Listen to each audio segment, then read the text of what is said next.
Oh my goodness. Good morning, good afternoon. Whatever it is for you, I hope you're having a fantastic day.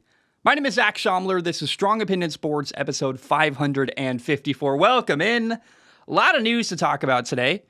I gotta say first, as I look at the monitor, I have no idea what I'm doing with my hair. I have a lot of hair on my head. It looks like a lot. It feels like a lot. Although it's not long enough to do anything with. I can't put it back yet. If I put it back, it's not long enough to stay back. I'm in this weird, uncomfortable middle ground where I'm like, I could either cut it right now and fade the side, leave it long and curly on the top, or I could let it grow and look kind of awkward for a while until it's long enough to put it back and wear I don't know. I think I like the idea of having long, curly Hawaii hair. That would be kind of fun, but I'm not sure that I'm patient enough to wait long enough to get to that point. I don't know. Let's start with predictions. I want to start with the Arizona Cardinals, the very best team in the NFL. I have the Arizona Cardinals going 15-2.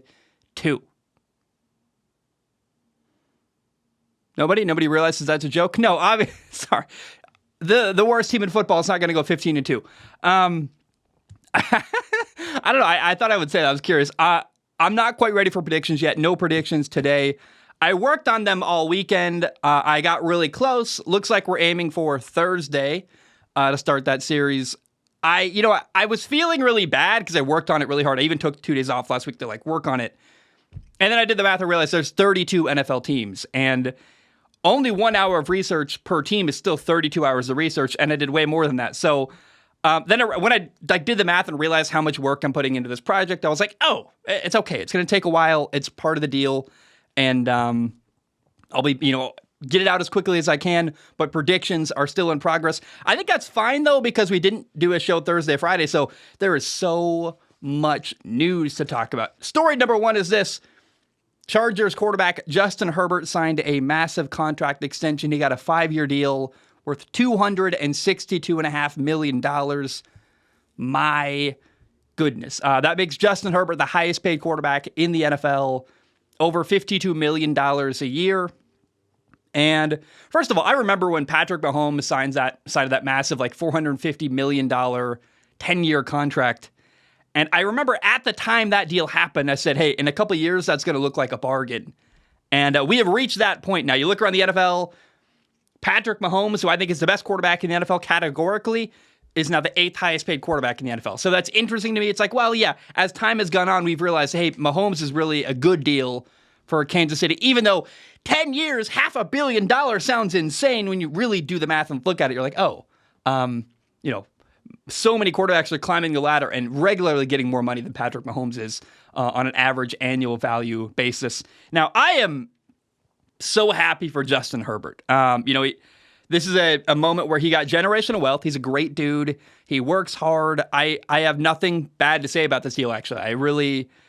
He's one of the rare quarterbacks that is, I think, belonging in that conversation with Mahomes, Burrow, Josh Allen.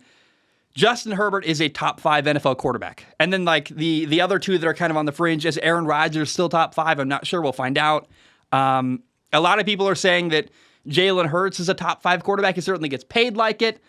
We'll see this year. He's had an amazing year last year, and I'll see if Jalen Hurts can build off of last year. But to me, I have no problem with Justin Herbert getting as much money as he got. I love it.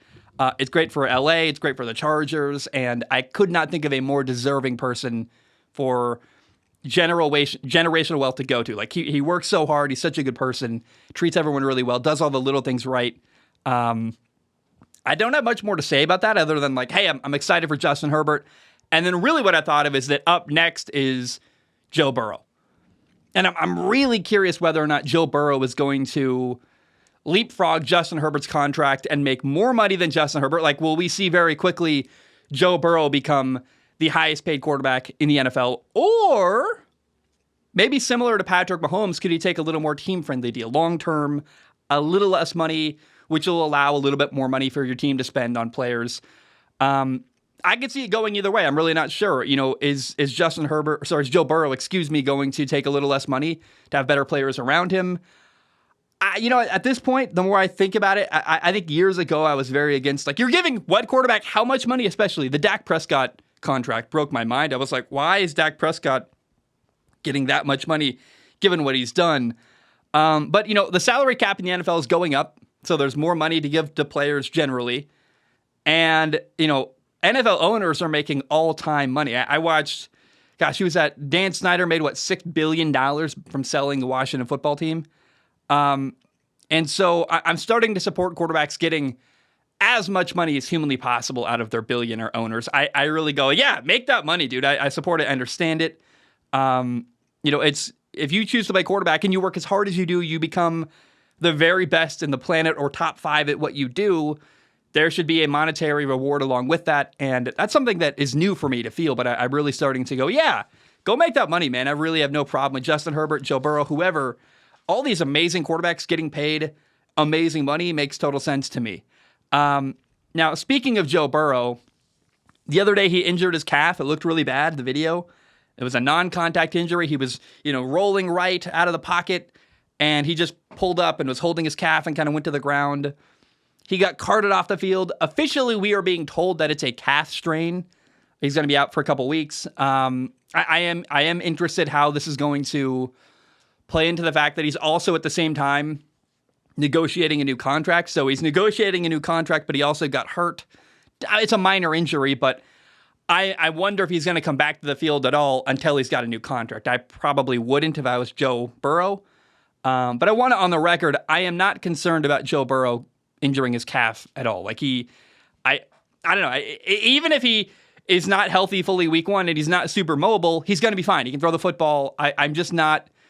This calf strain thing isn't a huge concern to me. And I don't know. I actually worry that I don't have a producer in my ear telling me, hey, you said Justin Herbert when you meant Joe Burrow, but Justin Herbert got a massive contract. Joe Burrow is the next guy to get paid. He hurt his calf. And I'm really not concerned about the calf injury at all. Now, we got to throw some love at Aaron Rodgers, man. Apparently, Aaron Rodgers signed a reworked contract with his new team, the New York Jets. The big surprise is, though, that Aaron Rodgers took a $35 million pay cut. Aaron Rodgers wanted to give the Jets more cap space to sign more players and help them win. And funny enough now, actually, Aaron's salary cap hit for the Jets is like $1 million less than their backup quarterback, former starting quarterback, Zach Wilson. And I want to reiterate that I think Zach Wilson is largely going to benefit from learning behind Aaron Rodgers. I have not given up on Zach Wilson. I think long-term, he could be their starting quarterback. He's going to benefit from sitting behind Aaron Rodgers. And what's interesting is a $35 million pay cut that Aaron Rodgers took is about equivalent to the entire 4-year contract that Zach Wilson has in New York. So anyway, Aaron Rodgers took a pay cut. I love it. He's all in on winning a Super Bowl. I think that's awesome. Aaron Rodgers did another great thing, though, that I think gets, in my opinion, it's deserving of respect and admiration. He texted new Packers quarterback Jordan Love some encouragement. Jordan Love told the media that Aaron texted him. He said, just be yourself, have fun, and enjoy it, right? For day 1 of training camp. And I think it's a cool gesture because there's been this narrative for a long time that Aaron Rodgers hates Jordan Love because Jordan Love was drafted in the first round while Aaron Rodgers was still there and still the starting quarterback, and they're supposed to not like each other. And I think there's this big narrative, and I think Aaron Rodgers just massively misunderstood. He comes across to me like a guy who he treats people really well, wants to be well-liked. He's very thoughtful. He's clearly trying to win. He took a pay cut. He's texting a guy he's apparently supposed to not like Jordan Love because he took his job, but he's encouraging him and sending nice gestures to him. I think Aaron Rodgers is often made out to be a villain because the NFL needs villains. Just like we need heroes in the NFL, we need people to root against, and it makes football more interesting and entertaining. And for a long time, Aaron Rodgers was viewed as a villain and a guy to hate. I'm really hoping that his time with the Jets and what's going to happen probably in the next 2 years in New York is going to change people's opinion of him. Watching him win, do well, taking the pay cut to try to win. Like a big criticism of Aaron his entire career is, well, if you want to win, why don't you take less money so you can have better teammates? He's doing that now. And I really just have to acknowledge that I'm seeing good guy Aaron. I'm seeing Aaron Rodgers be a hero, not a villain. And I just really believe that the ways he's grown seemingly on and off the field in the last couple of years as a person is really cool to me. And, I don't know. I think, like I said, he's been a villain for a long time. And a lot of people have such a negative view of Aaron Rodgers. And I'm just hoping that, the more I listen to him in the last couple of years and got to know him better off the field and listen to him talk and share his opinions more, I was like, this Aaron Rodgers guy, I think people misunderstand him wildly. I think he's really an awesome guy, and I hope that other people in time can see that side of Aaron Rodgers too. But I see good guy Aaron, man, texting Jordan Love, taking a pay cut, trying to win, doing a lot of little things to just treat people well and also put his team first and try to win and be selfless. And I really, really find myself viewing Aaron Rodgers as a hero in the NFL, a guy I'm rooting for. And I'd like to see other people. To be honest, I don't really care, but I just think that there's this massive wave of misunderstanding and people that just do not interpret Aaron Rodgers, I think, properly. And I would like it to be changed. I'd like for Aaron Rodgers to be able to change the narrative about him this year in the NFL playing for the Jets. Now, here's a really a sad story about an injury. Miami Dolphins stud corner Jalen Ramsey got hurt. He hurt his knee. He got surgery on his meniscus. And it's a shame, man. This is a great player that Miami literally traded for this offseason. I thought it was a big move. Oh my gosh, Miami got a new starting corner. It's going to be awesome. It's going to go really well along with their new defensive coordinator, Vic Fangio. Now Jalen Ramsey is going to be out until December. And so after losing Jalen Ramsey, Miami's reaction was to sign corner Eli Apple to be their starter for the time being. Remember, Eli Apple was part of the Bengals Super Bowl run. At least, they lost the Super Bowl, but they went to the Super Bowl. They lost to the Rams. And a lot of people don't like Eli Apple. He's run his mouth a lot. He's given up a lot of, big completions and big moments, i.e. the Super Bowl. He's had a couple public arguments with Tyreek Hill, who used to play for Kansas City. It's interesting, though, because now Tyreek Hill and Eli Apple are teammates. And literally Tyreek Hill tweeted, practice is about to be fun on Monday because he's going to go up against Eli Apple. I love it. I think it's awesome. And I think them having to deal with each other in practice every day is going to be, quite frankly, Eli Apple's a guy who's gotten burned a lot in big moments. And maybe having to work every single day against Tyreek Hill is going to make him a better player and challenge him to grow. But it's just interesting. There's some drama. Oh, Eli Apple and Tyreek Hill, they don't get along. Now they're on the same team. I think it's kind of fun. But he's going to be their starting corner for the time being until Jalen Ramsey returns in December. Now, Mike McDaniel, the Dolphins head coach, told the media about the speech that Jalen Ramsey apparently gave to the locker room after he got hurt. And, Jalen Ramsey addressed everyone, said, I appreciate you guys. I've been around the NFL for a while, and what we're doing here in this building in Miami is very special. And he said, don't feel sorry for me, and I'm going to work really hard to return as soon as possible, try to beat the timetable that doctors give me. Hearing Mike McDaniel talk about the speech was the first time in a while. I was like, oh, man, I miss being in a locker room. I miss that moment where you're all huddled in the team meeting room and one guy pipes up and addresses everyone. And I loved that moment so much. I loved being a part of a football team. And I don't know why this particularly was the moment that got me, but I was like, oh, man, it'd be so fun to be in a locker room again. I miss that feeling. And I think part of it's because it's been years now since I played, and I needed time to get over what happened at the end of my career and the Rona and everything. And now there's enough distance now where I'm like, I just miss playing. I miss football. I miss being part of a locker room. And I don't know. I would imagine a lot of people that have played football in the past can share that feeling. It's maybe not everyone, but I was a part of a couple really, really special groups of guys that worked really hard together. We were cohesive, and it was really fun. And I don't know. I miss the good old days, man.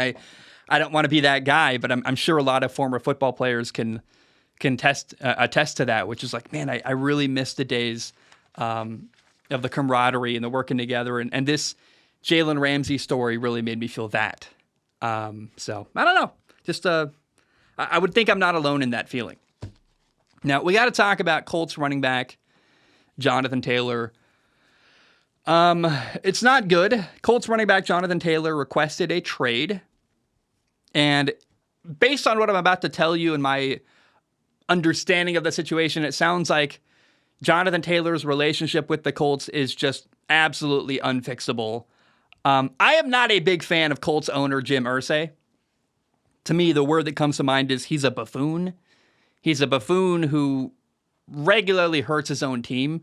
A lot of weird stories about Jim Irsay. Anyone, if you're curious, I'm not going to go into the details, but there's a really interesting or eye-opening or weird story about Josh McDaniels and Jim Irsay involving a bathroom. If you want to Google that, give it a Google.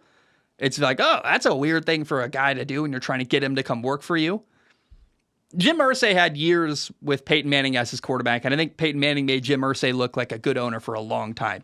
Do you notice the minute Peyton Manning was gone, the Colts have been tragedy? I mean, Andrew Luck retired early. He hired the wrong general manager. It's been bad story after bad story. I think that Jim Irsay ran Carson Wentz out of town. Was that right or not? I'm not sure, but it didn't help them long term. And running backs right now in the NFL are generally upset. A big message was sent to the NFL running backs around the league when Saquon Barkley, Tony Pollard, and Josh Jacobs all did not get long-term contracts. They all got franchise tagged.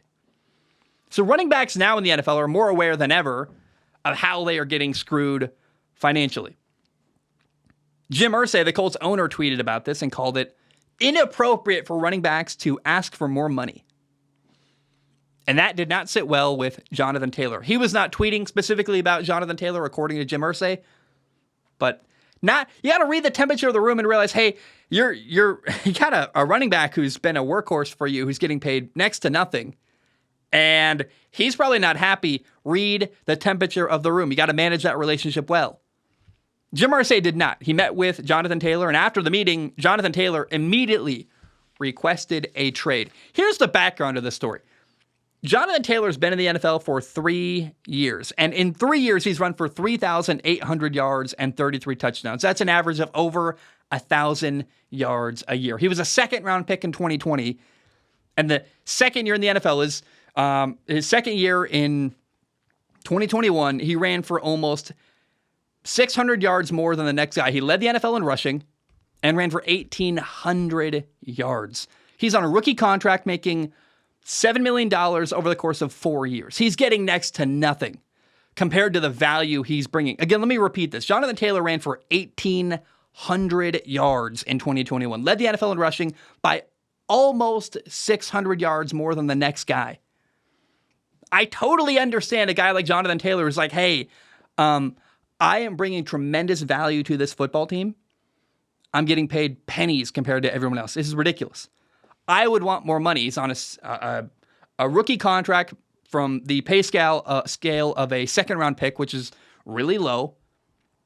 I mean, for you and me, making $1 million a year is great, but for a guy who led the NFL in rushing, you should get financially rewarded for that. He's realizing, if I'm going to get paid, I'm not going to get... I looked at Saquon getting screwed. He didn't get an offer, a contract after his rookie deal. I looked at Josh Jacobs, Tony Pollard. After my rookie deal is over, I'm probably never going to get paid again. So if I'm going to get paid, I got to get paid right now. Today, now is the time. And so I understand Jonathan Taylor saying, I'm getting screwed. I want more money. I have brought tremendous value to this football team and have not been financially compensated for that. Things are about to get worse, by the way. So Jonathan Taylor's on the last year of his rookie contract, and the Colts are now threatening to withhold his salary.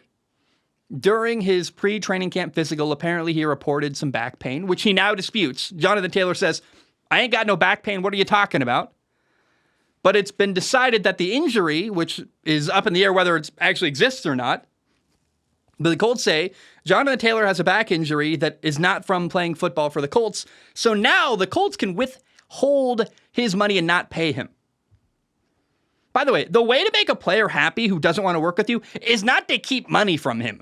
Hey, how about managing the relationship a little bit? I think the Colts have managed this horribly. They said, you're injured when he says I'm not. They're now threatening to not pay him. They also won't give him a bigger contract. The Colts have been fighting fire with fire. Every time Jonathan Taylor says, I'm not happy, they say, screw you, we hate you, we're not going to help you. Not going to work, guys. You want this guy to show up and play for you. If I were Jonathan Taylor, I would never play for the Colts ever again. The money you're going to get paid this year, $4 million, you can make that money a lot of other places. He's on the last year of his rookie contract, making $4 million this year. He made less than $1 million the year that he ran for 1,800 yards and led the NFL in rushing. Again, you can go to another team. Miami would probably happily pay Jonathan Taylor $4 million this year to be their running back.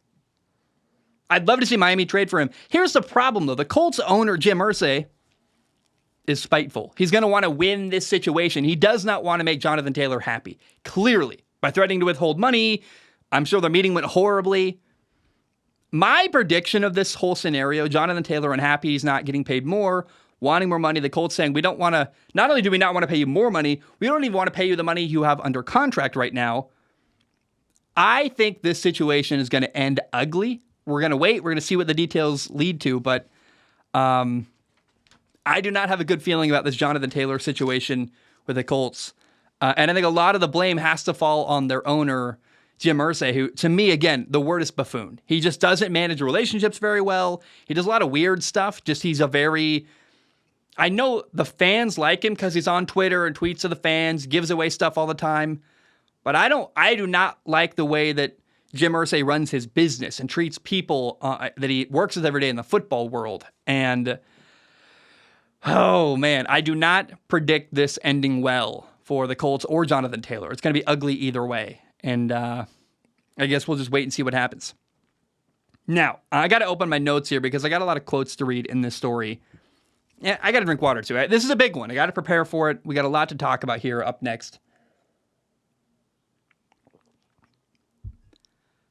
Denver Broncos head coach Sean Payton did an interview with Jarrett Bell from USA Today. The article is called Sean Payton Pinpoints Blame for Broncos Collapse and Russell Wilson's Woes. 20 Dirty Hands. I recommend you read the article in USA Today.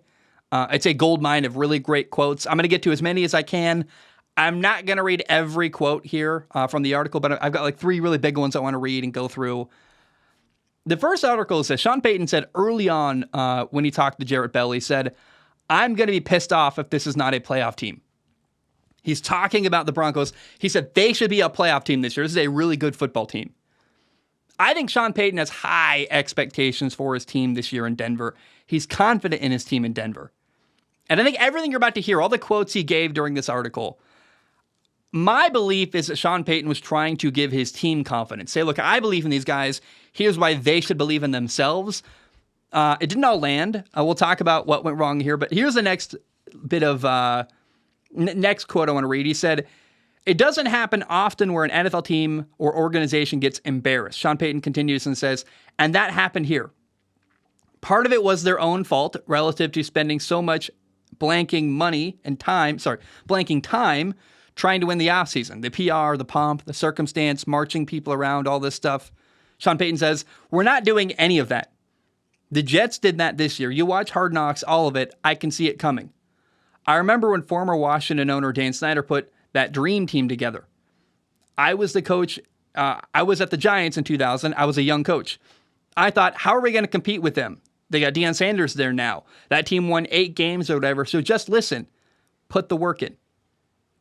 So listen, just put the work in. My point is he's saying we don't want to have a bunch of nonsense going on off the field. We'll talk about the Jets more in a moment. But, in this article, Sean Payton talks about how last year in Denver, there was so much stuff going on outside of football off the field. And that USA Today article, Sean Payton says one of the mistakes that was made in Denver last year was that Russell Wilson's support staff was given full access to the team facility.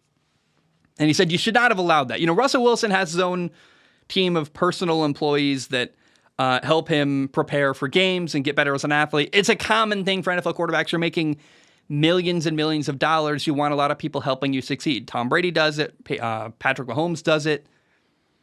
Russ has an athletic trainer, a strength and conditioning coach, a massage therapist, a personal quarterback coach. But they should not have full access to the facility. They were working and operating out of the facility. Remember that story where Russell Wilson, after a loss, was doing like high knees on a plane while guys are trying to sleep? Part of that's because his people were with him all the time. And the coaching staff and the ownership and the general manager in Denver allowed that to happen. Sean Payton said, it's normal for a quarterback to have their own office to watch film in. but I've never seen the other stuff. And remember, Patrick Mahomes has a similar group of people helping him succeed, but he meets with them outside of the team facility. We saw that when you watch that show on Netflix, Quarterback, you see Patrick Mahomes leaving the Chiefs facility to go meet with his trainer at his own personal gym. He doesn't do it at the facility. It's a separate thing. And when you're losing and your quarterback has this whole entourage around him all the time, it's a bit awkward. You're like, man, what's happening here? It's better to separate them. That's why Andy Reid has Patrick Mahomes go meet with people outside of the Chiefs facility. Now, here's the third quote. When Sean Payton was asked what happened with Russell Wilson last year, here's what he said. Sean Payton said, "Oh man, there's so much dirt around that. There's 20 dirty hands for what was allowed. Tolerated in the freaking training rooms, the meeting rooms, the offense. I don't know Hackett. A lot of people had dirt on their hands. It wasn't just Russell. He didn't just flip. He still has it. That BS that he hit a wall, shoot, they couldn't get a play in. They were 29th in the league in pre-snap penalties on both sides of the ball. Everyone's got a little stink on their hands. It's not just Russell. It was a poor offensive line, and it might have been one of the worst coaching jobs in the history of the NFL. That's how bad it was. I want to repeat that. It might have been one of the worst coaching jobs in the history of the NFL. That's how bad it was. That is Sean Payton talking about former Denver Broncos head coach Nathaniel Hackett. To me, this is Sean Payton trying to take the heat off of Russell Wilson, trying to tell the Broncos, hey, look, losing last year wasn't because you guys suck as football players. It's because the leadership was so messy and disorganized. Things were so bad, and it's not all your fault. That quote, though, one of the worst coaching jobs in the history of the NFL, grabbed a lot of attention. Sean Payton said it, but if you watched Denver last year, I did. I watched way more of Denver than I would have liked. We all thought it. Did you not see what happened in Denver? It's funny that this was so controversial for Sean Payton to say, but he said out loud what we already kind of knew. Did you watch the Colts-Broncos game last year? It was a disaster. It was horrible. And you watched Russell Wilson fall apart. And I don't know how good Russell Wilson still is. He was good a couple years ago. He's not as bad as we saw last year. That was just an absolute mess when it came to play calling, organization, players in the right spot. Coaching was horrible. And so for Sean Payton to say the thing that we all kind of know, I guess you're not supposed to. And I'll talk about why I think you're not supposed to say what Sean Payton said in a minute. But it was true to me. I think everything he said was actually on point. Now, Aaron Rodgers responded because the failed Broncos head coach last year, Nathaniel Hackett, is now Aaron Rodgers' offensive coordinator in New York with the Jets. And he used to coach him in Green Bay as well. So Aaron and Nathaniel Hackett are tight. They're buddy-buddy. And Aaron Rodgers said, that's my guy, and talked about how Nathaniel Hackett's a good family man. He treats everybody really well, and said, keep my coach's name out of your mouth. And then Aaron Rodgers continued to call Sean Payton insecure, to take another man down to set themselves up for some sort of easy fall if it doesn't go well for his team. So Aaron was incensed and kind of took a shot at Sean Payton. I totally support Aaron Rodgers, by the way, supporting your coach. That's kind of what you do. He's the biggest. And I know like the Jets head coach, Robert Saleh, said something about it. It was totally boring and not interesting, which is probably how you're supposed to answer that, actually. He said, like, you talk smack, you're probably doing something right. But Aaron Rodgers defended his coach. I don't mind that. I like that. But to me, again, I think Sean Payton's intention with all of these quotes in this article was he was trying to give his team confidence and trying to say out loud why things were so bad last year and take the blame off of the players, off of Russell Wilson, off of the other guys that are in Denver from last year. And I really don't think that Sean Payton meant to create a distraction. However, he did. And the next day, Sean Payton actually said, I regretted those comments, and was trying to support his guys, but he said, I got to be better, and I wasn't very media savvy. To me, it sounded like, Sean Payton is good friends with Jarrett Bell, the reporter for USA Today. He said, I had a couple too many lattes. I'm like, it sounded like he was a little bit drunk, actually. Like, sounded like it was, I don't know what was going on, but it sounded like he got a little too comfortable with a personal friend who also happens to be a reporter, which isn't great. But I've got a question actually from Patreon, patreon.com/Zach Schaumler, patreon.com/Zach Schaumler. Donovan writes in, He says, hello, Zach's surveillance cameras. I love that, by the way. If you're going to write into the show, have a great intro like that. That's a great greeting. I love that. Donovan says, what are your thoughts on Sean Payton's comment about Nathaniel Hackett when he said it might have been one of the worst coaching jobs in the history of the NFL? That's how bad it was. Personally, I love hearing a head coach tell it like it is instead of giving a soft answer like most people would give to the media. What say you? Donovan, again, what Sean Payton said was true. And I think that's important to say is he wasn't wrong. It was a horrible, horrible coaching job by Nathaniel Hackett. Everything went wrong last year, and he was clearly out of his depth. I mean, he was not prepared to be the head coach. He was not the right guy for that situation and should never have been in that position in the first place. Nathaniel Hackett got promoted farther than the level he can succeed at. And I love it. I love that Sean Payton said it. It's entertaining. It's fun. It's great, and it made the Jets-Broncos game week 5, in Denver, by the way, more interesting. It added fuel to the fire. And Sean Payton even said this the day after when he apologized and said he regretted saying what he said. He said, I got to take my Fox broadcasting hat off. I got to turn into head coach Sean Payton again. And if you're a broadcaster, it's your job to create interesting quotes and provide entertaining sound bites. And your job is to be interesting as a broadcaster, in my opinion. But that's not Sean Payton's job. Sean Payton's job is to be a head coach and win football games. And here's why I think Sean Payton said the wrong thing and should not have given all these quotes to Jarrett Bell and said that it was one of the worst coaching jobs in history. He could have said, hey, I think he could have just simply said a lot of stuff that went wrong in Denver last year wasn't Russell Wilson's fault and left it there. And you don't have to throw Nathaniel Hackett under the bus and mention his name and also mention the Jets. He went out of his way to talk about the Jets and how they are trying to win the offseason, get a lot of good PR. And none of that needed to be said. He could have simply said, hey, I watched the Denver Broncos last year. I'm sure you did too. A lot of what went wrong wasn't on Russell Wilson. It was the situations he was put in. You could insinuate it was the coach's fault without saying it out loud. He was a little more direct than he probably needed to be. And the reason why that's a problem is that you gave the Jets a lot of motivation for that Week 5 game. Sean Payton's job is to win football games. And if you lose to the Jets Week 5, then you could argue that the quotes he gave created a loss for the Denver Broncos that maybe would not have been a big story otherwise. I mean, it would have always been the Nathaniel Hackett revenge game, but it would have been probably the Broncos getting revenge on Nathaniel Hackett for all the horrible stuff they did. Now, because Sean Payton created a fire and talked a lot of smack, the Jets are going to try to fight hard to stand up for their guy. So that's why you can't give that kind of answer if you're a head coach. If you're a head coach, your job is to give really boring, crappy answers or do what Mike McDaniels does, which Mike McDaniels gives really entertaining answers that provide nothing but entertainment. Like Mike McDaniels, the Dolphins head coach, will talk in circles for a long time. Very similar to former Washington State, Texas Tech, Mississippi State head coach Mike Leach. May he rest in peace. I was in the building with Mike Leach multiple times. I was there at press conferences watching him live. He was so dang funny.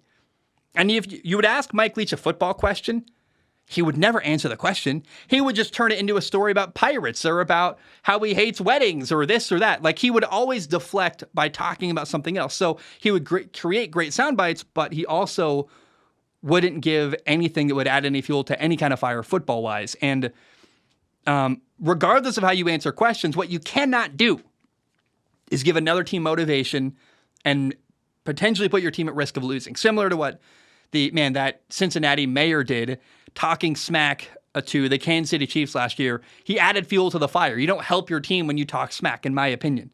Unless you're like, hey, I'm going to talk smack and still win, but you're putting yourself at risk. And I'll tell you what now, Sean Payton better win that Week 5 game against the Jets. If you don't, then I would argue that this quote we just read, that cost the Broncos a win, which is the opposite of what Sean Payton's job is to do. Sean Payton's job is to win football games first and foremost, not to give entertaining good answers. So Donovan, while I like what he said, it was entertaining, that's not his job, and that's why he said the wrong thing, in my opinion. All right, more about the Broncos. Broncos DN Frank Clark gave a really honest quote the other day. I liked it. Remember, Frank Clark spent 4 years in Kansas City, went to the Super Bowl, did great. Now he's in Denver. He left Kansas City in the offseason. Now he's the DN for the Broncos. And Frank Clark was asked about the Chiefs-Denver rivalry. And he said, I wouldn't call it a rivalry. Frank Clark said, a rivalry is competitive. And, KC's beat Denver 15 games in a row. And I love it. I just want to say briefly that Frank Clark is honest. And it's true. It's not a rivalry between Kansas City and the Broncos. And I think it really repeats this message across the board that the Denver Broncos are trying to make changes and win. And the more honest you are about how bad things have been in the past, the more you can move forward and say, we're making changes now. And Frank Clark is part of that. I really like what he said. And it's true that the Broncos and Chiefs do not have any kind of rivalry. It's been one-sided completely, and it's not competitive at all. Kansas City has dominated the Broncos 15 games in a row. One more Broncos story very briefly. Unfortunately, today we found out that Tim Patrick, their wide receiver, it's unconfirmed, but it sounds like he tore his Achilles and is out for the year. That's not great. That's bad news. This is a team that's trying to win, trying to make changes. We've talked about it a lot already today, that the Broncos were bad last year. They want to be better this year, and they lost now a key player on their offense. Not the star receiver, but definitely a contributor on their offense, Tim Patrick, and that's not great for the Broncos season. Now, let's talk about Saquon Barkley. As if we haven't enough for weeks and weeks. I want to just give props to Saquon Barkley, because Saquon Barkley talked about his decision to return to the Giants. Remember, he talked about sitting out for a year after he didn't get the contract he wanted. He got franchise tagged, and ultimately he signed an adjusted franchise tag and ended up on a one-year contract with the Giants. And Saquon Barkley said he had an epiphany. He realized that if I sit out this year and the Giants don't have a good record, do you think that's going to make another team want to give him $15 million a year next year? Like, sitting out wouldn't help Saquon Barkley at all. That's what he said, and I agree. It's very self-aware of him to realize that. He got $10.1 million plus another $1 million of incentives by adjusting his franchise tag with the Giants, and that's the best deal Saquon Barkley was going to get. And I don't know that Saquon Barkley's ever going to get the big long-term contract he wants, like $15, $16 million a year, guaranteed for 4 years. I just don't think we're going to see Saquon Barkley get that kind of money. And in fact, unfortunately for Saquon Barkley, every down of football he plays in the NFL is more mileage on his body that's going to be held against him. You get, you took a lot of hits. You ran for 1,000 yards last year. You had 200 carries. You got beat up a lot. Now we think you're more likely to get hurt this year than last year. It's like tread on a tire, right? The more you drive a tire, it doesn't make it more valuable, it makes it less valuable. Running backs are like tires. You run them until they're flat and have no tread on them, and then you replace them. And the tread on a tire in the NFL for a running back wears out really quickly.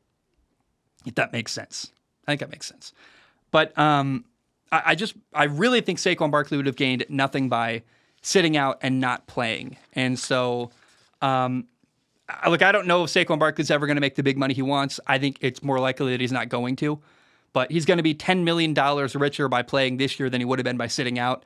So I think it's a right move. And regardless, I'm happy for Saquon getting some money. And I hope he makes another couple million the next year. And but I ultimately think he's never going to get the big money he wants. But you look historically at running backs sitting out for the year. Le'Veon Bell tried to make a stand when he was in Pittsburgh, said, I'm not going to play till you pay me. And he sat out a whole year and never got the money he really wanted. So sitting out for a running back does not appear to help you in any way, shape, or form. All right. Can I call them Deion Sanders, Colorado Buffaloes? Deion Sanders College, Colorado, the coach. Deion Sanders is the coach of the Colorado Buffaloes. And to me, he's the figurehead of that organization and that college, frankly, because he's the most interesting part of Colorado football. Otherwise, Colorado football, I don't care about at all, other than, oh my gosh, Deion Sanders is there. What's going to happen? Now, Colorado has announced they are leaving the Pac-12. The Colorado Board of Regents voted unanimously in favor of leaving the Pac-12. So as a result, this is Colorado's last year in the Pac-12. And next year in 2024, Colorado's going to join the Big 12. Now, the rumors are that Arizona now is also planning to leave the Pac-12 for the Big 12 as well. So it's great for the Big 12, way to recover from losing Texas and Oklahoma. You're replacing them and, expanding and building your organization. But the Pac-12 is in shambles. Either way, whether it's Arizona and Colorado or just Colorado, it's really, really bad for the Pac-12. They are losing team after team, and so far it's confirmed absolutely they're losing Colorado, USC, and UCLA next year. And it's sad because to me, I think this year in college football, the Pac-12 is really, really interesting. They've got like 8 really good quarterbacks, and it's competitive and fun. And I've always said Pac-12 football in a vacuum is so exciting. If you only watch Pac-12 football, you put blinders on, and you didn't know what was happening in the SEC or the Big Ten or nationally, the Pac-12 is a great old time. However, there is no one team that stands above everyone else in the Pac-12. There is no nationally dominant team that goes to the college football playoff and wins a national title. They all beat up on each other. And so if you want to watch great football this year, watch the Pac-12. All the quarterbacks are incredible. Cam Ward, Caleb Williams, it goes on and on and on. Michael Penix Jr., there's so many names right now. Shedeur Sanders, the kid at Arizona. What's his name? Out of St. Louis High School in Hawaii, Jaden DeLora. Oregon State's got DJ Uiagalelei. Like, it's just crazy how many. Bo Nix at Oregon. Thank you. That's anything I knew I was blanking on. Cam Rising at Utah. Like, there's so much competitive, fun football in the Pac-12 right now. And it's probably going to be the last year it might even be literally the last year we ever see Pac-12 football happen at all. The Pac-12 does not have a media deal for the future. They're trying to negotiate with any network that will take them. ESPN, Fox, CBS, whatever. The Pac-12 is getting more and more desperate for a new media deal. And the thing I'm really curious about right now is that the 2 biggest brands in college football are Oregon football and UW, other than USC, UCLA, which are leaving. And I don't see UW leaving. They're happy. They like their little corner of the world, and they like to dominate the Pac-12. But Oregon football, specifically, Oregon football is really, really, I think, not happy with feeling like they're on a sinking ship. They've got a lot of Nike money. Phil Knight's a big supporter of them. That's the CEO, owner of Nike. I don't know if he's CEO anymore, but he definitely is the owner of Nike. It makes all the money from them. The University of Oregon does not want to be associated with a bad conference. And I think they might try to go to the Big Ten. Is that good for them? I'm not sure. That's a lot of travel. That's a lot of on a plane. I mean, how many miles? If you are Oregon football and you play a Big Ten schedule, think of how far you're going to travel. I mean, same with USC, though, too. But the Pac-12 is going to try to expand, and they keep losing big time. And I wonder if Oregon is the next football program to say, hey, we're not really liking what's happening in the Pac-12 world. We want out. And I wonder, does Oregon want to try to be the big dog in the Pac-12, whatever is going to be their future iteration of them, or are they going to try to jump ship and go to the Big Ten or go to the SEC? I think it's kind of laughable to say that Oregon could dominate the Pac-12 when they haven't already dominated the Pac-12. I mean, I'm not really sure, but what I will say is the Pac-12 really screwed up recently. They had a chance to bring in San Diego State. Seems like they might be able to recover and bring in San Diego State now anyway, that Colorado's leaving, but they didn't manage that situation very well.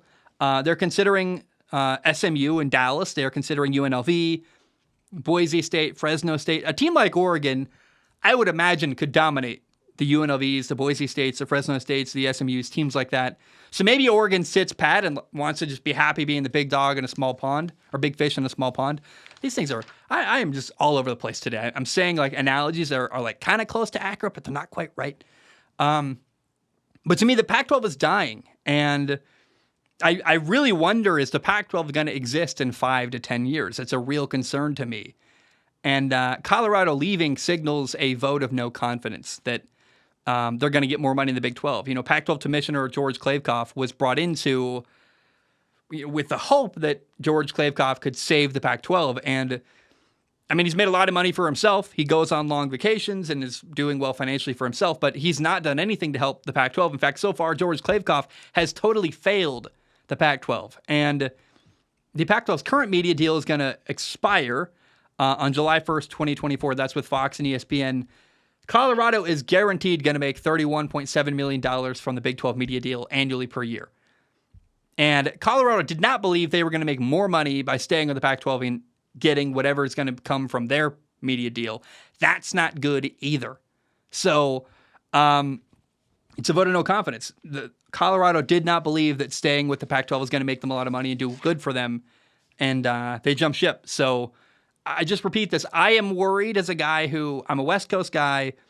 I've watched a lot of Pac-12 football in my life. I used to do filming for Pac-12 Network, literally, and I am not sure that the Pac-12 is going to be a thing in 5 to 10 years. And I don't like that. I think if you watch the Pac-12 this year, there's a lot of good, fun football, but in fact, a lot of great quarterbacks, man. The quarterbacks this year in the Pac-12 are unbelievable. Might be multiple first-round picks at quarterback in the Pac-12, but their future is tenuous and in a really bad spot. So I am concerned. Let's talk about a former Pac-12 receiver, guy who played at University of Washington. I watched him live. He was amazing. He got hurt a lot, but he was amazing. NFL receiver John Ross has retired. In 2017, he was a number 9 overall pick by Cincinnati. And he is notable, John Ross is notable for running a 4.22 40-yard dash at the NFL Combine, the fastest 40-yard dash time ever. And if you watch him, it's kind of awkward. Literally still today, when you look at like John Ross's Instagram page, he's still posting about that 40-yard dash time. It's like the best thing he ever did in his NFL career. And like, I didn't know you could put a 40-yard dash time into a highlight reel, but he did. And it's kind of like, you're really resting on your laurels, but no shade to him. It's just sad. Like, that's the best accomplishment of John Ross's career is the 40-yard dash time. Because in 5 years in the NFL, he's been in the league for 6, but he didn't play. Took last year off trying to get healthy. He had 62 catches for 1,150 yards and 11 touchdowns over the course of 5 seasons playing. It's not great. Never played a full year. Could never stay healthy.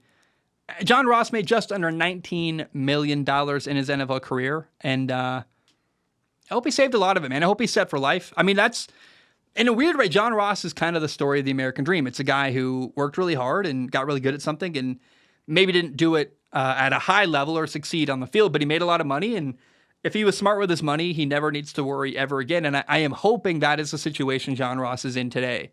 But I'm sad. He retired. He was in Kansas City, most recently playing in their training camp. Sounded like he got injured again, and he just decided to walk away. And he's actually still going to be on the injured reserve list for Kansas City in case he decides to come back. I'd love to see John Ross play for Kansas City. I was really hoping that playing with Andy Reid and Patrick Mahomes could get the most out of him. Like, he is so fast. Like, that's the thing. He's such a speed threat. And we saw Tyreek Hill, who was known for just being really fast in college. And, Tyreek Hill was not a high draft pick. Go to Kansas City and, just explode and get the most out of him. I was really hoping that John Ross would go to Kansas City and have a similar explosion of his career working with great coaching that could elevate him. But he didn't last. He retired. And I honestly, selfishly would love to see John Ross change his mind because I'm so curious what would happen with Andy Reid and Patrick Mahomes working with John Ross. What could be accomplished on the field? But he's walked away, and I wish John Ross the best. I hope he's doing great and is set financially forever. Now, let's end the show today with questions from Patreon. Patreon.com/Zach Schaumler. If you want to support the show, Patreon.com/Zach Schaumler. It's $1 a month. You can support. You can donate more if you want to. I cannot talk today. What's happening? You take 2 days off and suddenly you just can't talk. It's so weird.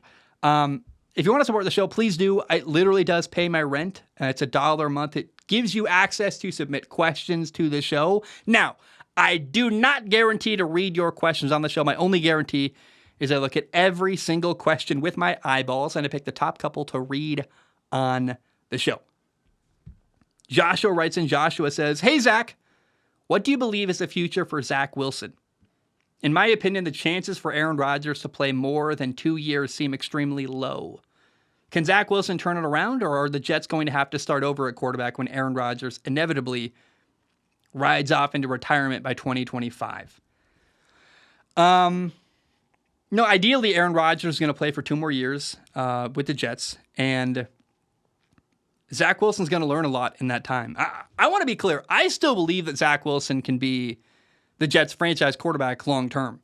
In fact, sitting behind Aaron Rodgers makes me more confident in him. I think he's going to learn from the best, and I think having, Zach Wilson never had a great quarterback to sit behind and learn from. He had Joe Flacco, I guess, but for him to be able to spend 2 years as the backup to Aaron Rodgers, to observe how he operates, what his habits are, and just copy everything Aaron does. And by the way, Aaron has been very vocal, and Zach Wilson said publicly, like, Aaron's really teaching me a lot and helping me and taking me under his wing. And I cannot imagine a better scenario for Zach Wilson, honestly, because his two favorite players growing up were Aaron Rodgers and Drew Brees.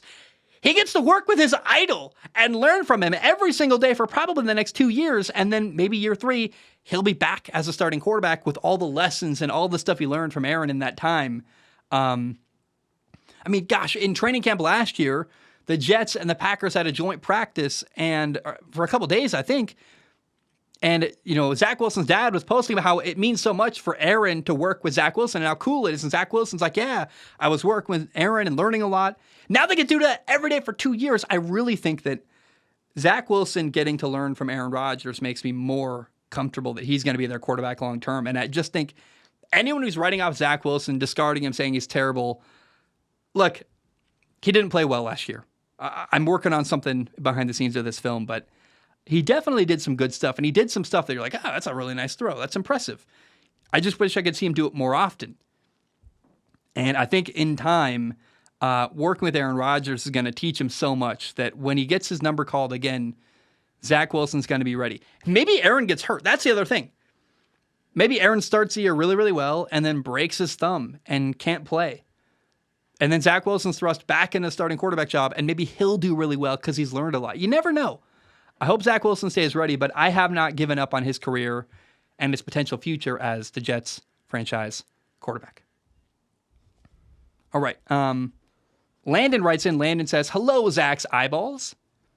You may have already touched on this, but I'm curious. How much success do you anticipate the Tampa Bay Buccaneers will have this year?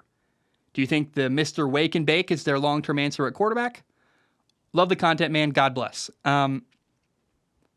I'll give you a better answer during predictions for sure, but I am so excited for Baker Mayfield. To me, Tampa is the best possible situation for him to play in.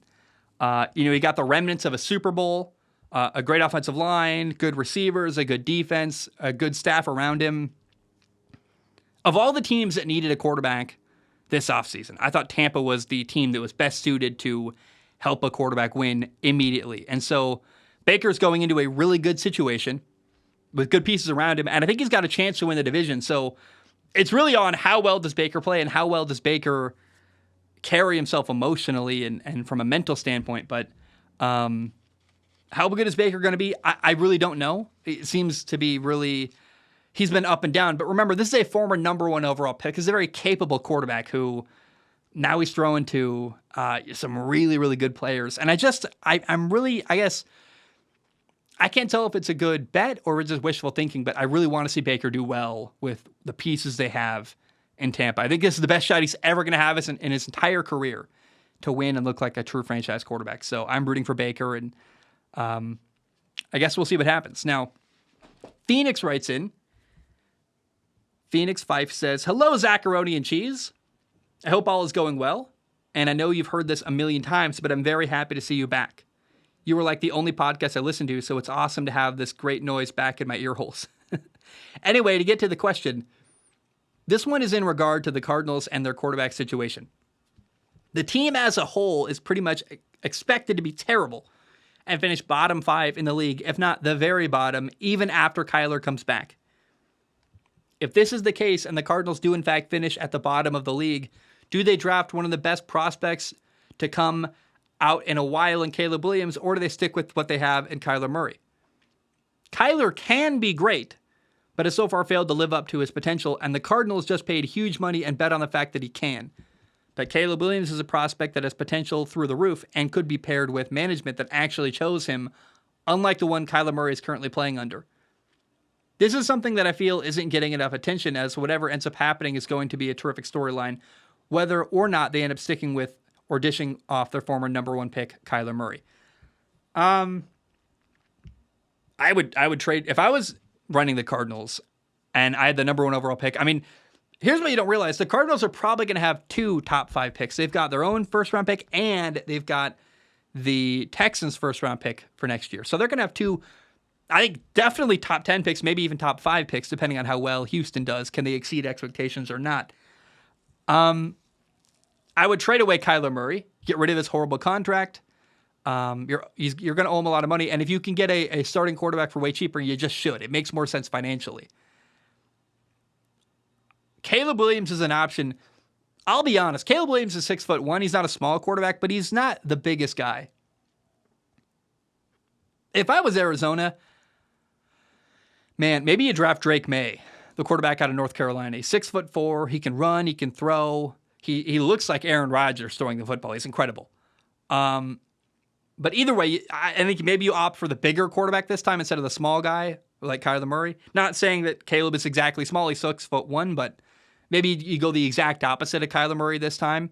But what's really key, I mean no disrespect to Jonathan Gannon. I feel bad for the guy. I think he's the only sucker who would take the job in Arizona, quite frankly. But I don't believe that Jonathan Gannon's going to do well in Arizona. And if I were the Cardinals, I would hire an offensive head coach. Get a young quarterback, whether it's Drake May or Caleb Williams. At this point, I would actually prefer them, specifically the Cardinals, given their last quarterback, a smaller guy, Kyler Murray, you can run and get hurt. I would actually opt for the bigger quarterback, Drake May, but draft a quarterback. Either one works for me, and then hire an offensive head coach. The Detroit Lions have a really good offensive coordinator that maybe you could poach and become your head coach. If I'm the Lions, by the way, I'm paying him. There's no salary cap on what you can pay coaching staffs. And so if I'm the Lions, I'm paying whatever I can to keep him as OC in Detroit. But, Arizona, I mean, they're a horrible team in general right now. It's not just their players. There's a lot of stuff. Go listen to Derek Anderson talk about how bad things were. Like you had to pay for snacks in the vending machine, like crazy stuff. Just the way the Cardinals are run is really cheap and really nickel and diming their own players and their own employees. So I think there's a lot wrong with the Cardinals. And I don't know, man. It's not great what's going on there. So if I were them, I think you get a new quarterback, you get a new head coach that's an offensive head coach, and totally reset everything. Trade away Kyler Murray, get rid of his $50 million contract. I mean, it's like $50 million a year, something like that, 45, whatever it is. It's a lot of money for a quarterback when you can pay next to nothing for a quarterback on a rookie contract who maybe has more potential like Drake May or Caleb Williams. So I would replace Kyler in a heartbeat. Okay, Joe writes in. Joe says, "How's it going, Kodak Zach?" I like that. I think that's a reference to the rapper Kodak Black, probably. Fun write-in. I like that salute. Anyway, Joe says, "I've also been playing Madden recently, but I only play franchise mode with updated rosters. So I'm playing with all the current rookies, and the franchise I'm doing right now made me think about the quarterbacks drafted this year. I'm playing as a running back on the Texans, and CJ Stroud has been absolutely atrocious. He averages about 4 interceptions a game, and that made me want to ask, out of all the rookie quarterbacks, which ones do you think will completely flame out? At least 1 or 2 do each year. Thanks for reading this with your eyeballs and enjoy my thought experiment." I'm not going to predict anyone to fail, but we do have to acknowledge that CJ Stroud has the toughest road ahead for any of the rookie quarterbacks. He's on an awful team, a historically poorly run franchise. I think he's got less help than Bryce Young. He's got higher expectations than Anthony Richardson or Will Levis.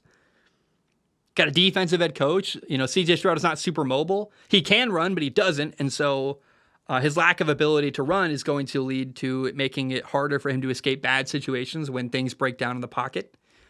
I really believe in CJ Stroud. I think that's important to say. I just said a lot of stuff that are working against him. He's got a really big uphill battle, but I think CJ Stroud's going to be fine and work really well in the NFL.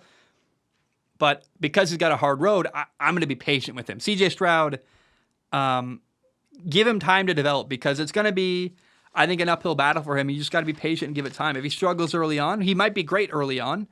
I think the bright spot of the Texans season is going to be CJ Stroud.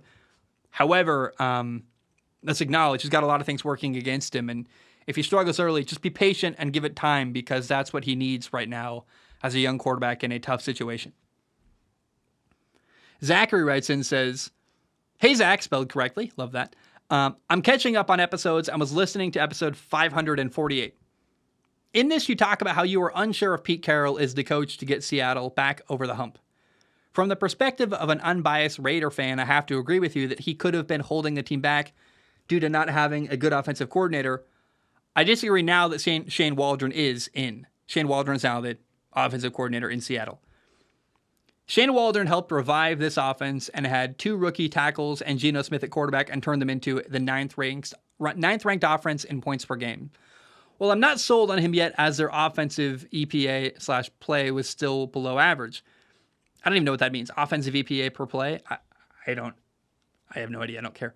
I think we cannot dismiss the possibility that Pete Carroll sticks around for another year or two as they set the team up to win a Super Bowl, and then he steps down and Shane Waldron takes his place. I just wanted to know your thoughts on this, on if this is the plan. So could Pete Carroll set Seattle up for a Super Bowl run and then pass the torch on to Shane Waldron? Look, I want to say I have an open mind. Shane Waldron was there when Russell Wilson was there. His creative mind couldn't make Russell Wilson work, but he did make Geno Smith work. So there's something to be said for that. And what I really like about Seattle is they've got 3 amazing receivers. DK Metcalf, Jackson Smith-Njigba, and Tyler Lockett. And I just want to say, I have an open mind. Let's see what Shane Waldron can do. I'd like to see him prove that he's an amazing offensive coordinator and dominate and do really great. I'm not sure he's going to do that, but let's see. Time will tell. All right, Jonah writes in at the end. Jonah says this. He says, "Hey, Zach Attack. I've been seeing a ton of articles speculating about the 49ers quarterback controversy, and they make me laugh every time. Do you think it really matters that much who the quarterback is? I understand the angle of the mental aspect of not being the guy, but I feel all the guys on the roster understand the way Kyle Shanahan is willing to run things. The interesting part for me is the balance of trying to prioritize getting value out of Trey Lance against doing everything possible to win. Would love to hear your thoughts on if it matters if the Niners have a true QB1. P.S. I heard on 551 that you watched the 2nd season of The Bear. My wife and I loved it. Would love a Zach Shelmer talking segment on your thoughts of the season." Thanks. The Bear's amazing. Jonah, here's what really is important to me to say. I think the locker room in San Francisco supports Brock Purdy. And that's the number one most important thing. Because let's say that the day one starter in San Francisco is not Brock Purdy, whether that's Sam Darnold or Trey Lance or whatever. If you don't start Brock Purdy and you lose, the locker room in San Francisco is going to be like, why are we not playing the guy who won a lot of games last year? Why isn't Brock Purdy playing? He's the man. So I think regardless of what happens, regardless of who the better quarterback is in San Francisco, I'm not sure. It might be Sam Darnold, quite frankly. But regardless, the team supports Brock Purdy, and so you got to go with that guy. You can't lose the locker room. And if the locker room is behind Brock Purdy, I think that's most important. And if he struggles, you can bench him. But if you lose and Brock Purdy's not the starting quarterback, everyone's going to be like, what the heck are we doing? The fan base, the team, everything going to be up in arms. Like, why are we not starting Brock Purdy? So your week 1, day 1 starter has to be Brock Purdy regardless, because that is who everyone believes in and wants to see. And psychologically, again, if you let's say Sam Darnold is the best quarterback in San Francisco, and you're like, oh my God, Sam Darnold's doing amazing, we got to play him.